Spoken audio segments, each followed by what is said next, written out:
Inflation is off the charts. Have you seen the news today? Food inflation specifically has gone wild. Are you prepared for food prices to double or even triple from today? That's what we're going to discuss here. I'm going to look at what the central banks have been doing. I'm going to show you what's happening with all the inflation data, all of that and more. Let's begin.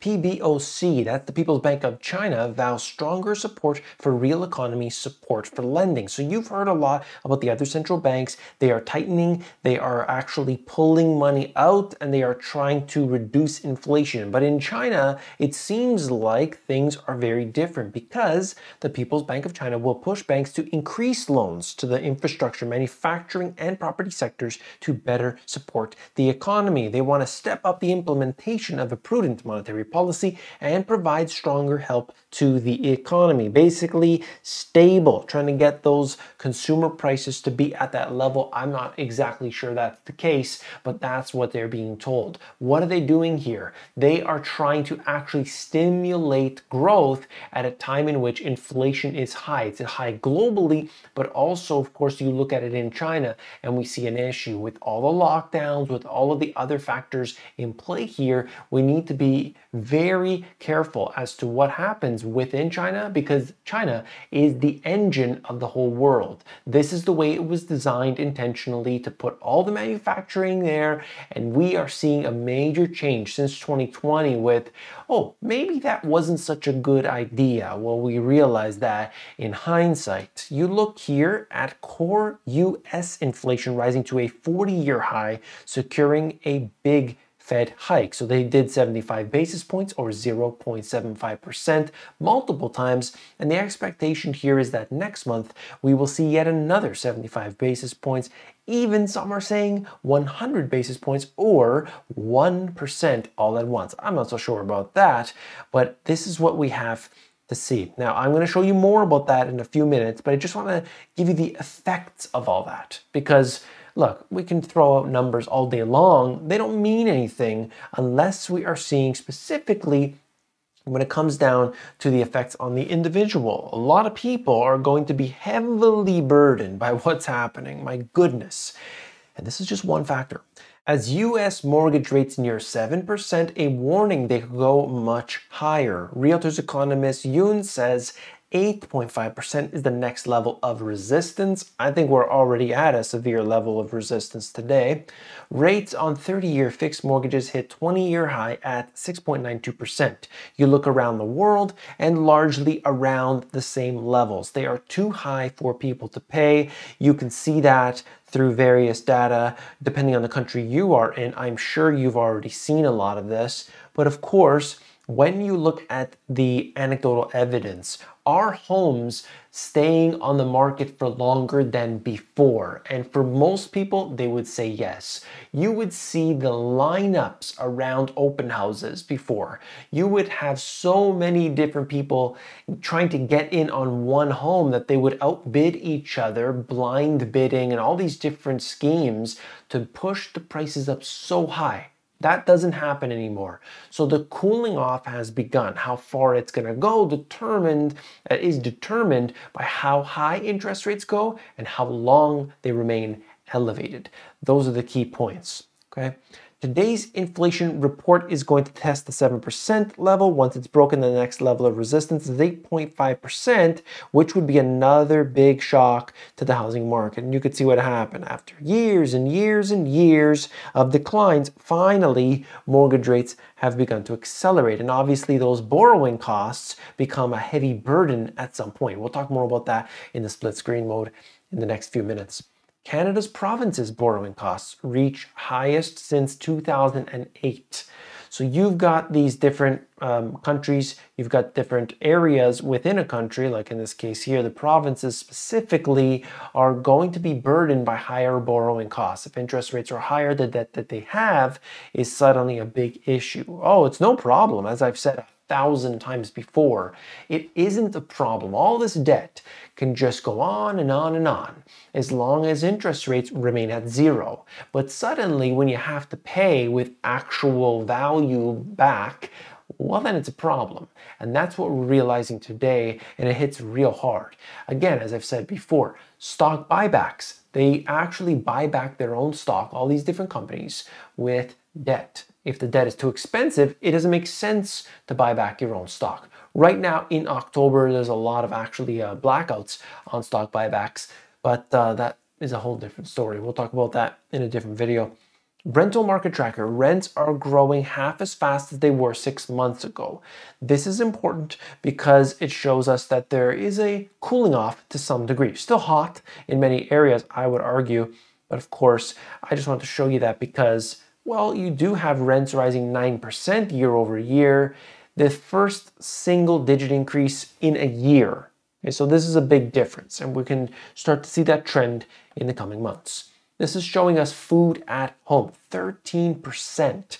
My goodness, a lot of people are going to be punished by this because already so many were having trouble keeping up with the basic expenses. And now food has accelerated to a great degree. I'm hoping that this will turn around, but it doesn't look like that will be the case for various issues. There's supply chain problems that I've seen, and of course, all the other inflationary factors that have come along with it.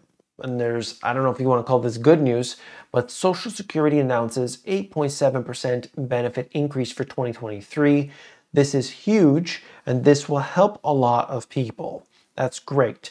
The question I have is, how will this increase be paid for? There is no understanding of that at this point, but obviously they go with the inflation rates. Inflation is very high, so they will get more as a result. That will benefit people, there's no doubt about that, and that's beneficial. I just worry about the overall burden that just seems to always be kicked down the road. Nobody wants to deal with that. You could also look at the shelter and rent inflation year over year going absolutely berserk right now. Let's break it down in the split screen mode. Let's pay close attention to inflation today and what it means for you. Your inflation level is always dependent on your circumstances, but for most, it's out of control. If you, for instance, don't have to pay tuition and tuition costs are rising, then it doesn't affect you. If you don't have kids that are going to school, those increases aren't going to affect you. But of course, if you are, then it will. You see, and it depends on what you buy, it depends on your vehicles, it depends on where you live, so many factors. But regardless, inflation has gone up. We know this. Despite what we were told, inflation is not transitory and it's not temporary. Can we please all get on the same page with that at this point here?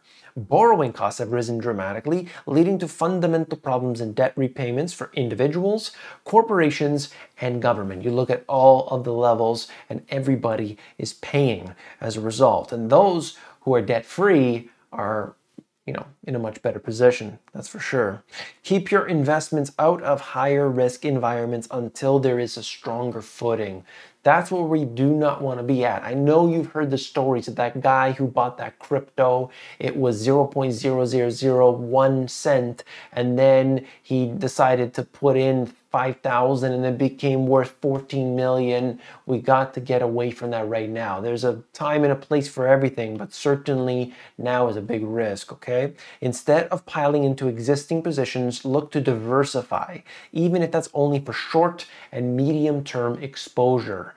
Very key right now because there's so much uncertainty. You don't want to just, okay, I got 7 shares of Amazon, I'm going to get another share. No, you want to look around and say, well, right now, I'm not talking about 10 years from now, but right now, where is it better to put some additional, cash or capital? Where do I want that to be?